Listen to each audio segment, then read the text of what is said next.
L'une des questions qui m'est posée le plus souvent par les personnes qui souhaitent se lancer dans la revente de maillots de football concerne la quantité. Combien de chemises dois-je acheter pour commencer? 10, 20, 50? Et la vérité, c'est qu'il n'y a pas de bonne réponse.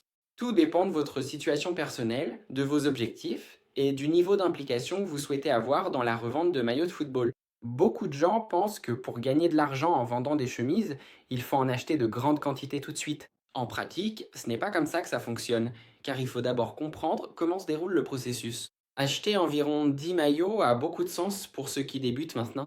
Ce volume est idéal pour tester les modèles, les tailles et voir comment les personnes autour de vous réagissent aux produits. Avec 10 maillots, vous pouvez les revendre à des amis, de la famille, des collègues de travail, de la fac, de la salle de sport, sans pression et sans un investissement important. Cette première étape sert bien plus à apprendre qu'à gagner beaucoup d'argent.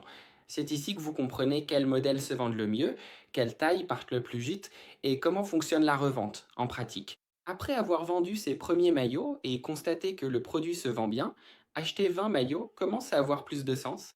À ce stade, généralement, le prix à l'unité s'améliore déjà, ce qui vous permet d'avoir une plus grande variété de modèles, de tailles et d'augmenter votre bénéfice. C'est à cette étape que beaucoup de gens se rendent compte que la revente fonctionne vraiment et commencent à mieux s'organiser pour acheter et vendre de façon récurrente.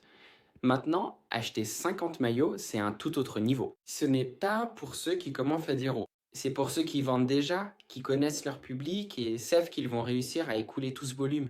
Dans ce type de commande, le coût par maillot est généralement très bas, donc la marge s'améliore considérablement. Ici, l'objectif n'est plus seulement de tester, mais de passer à l'échelle. Mais que vous achetiez 10, 20 ou 50 maillots, il y a un point essentiel, le fournisseur. Quand on commence petit, on ne peut pas se tromper sur la qualité.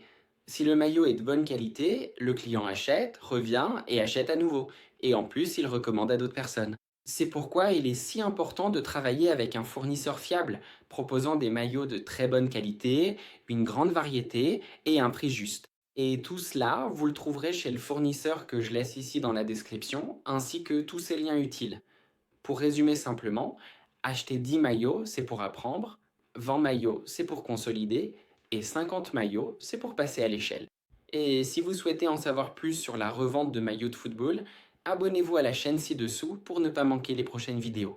Merci beaucoup pour votre présence et à bientôt.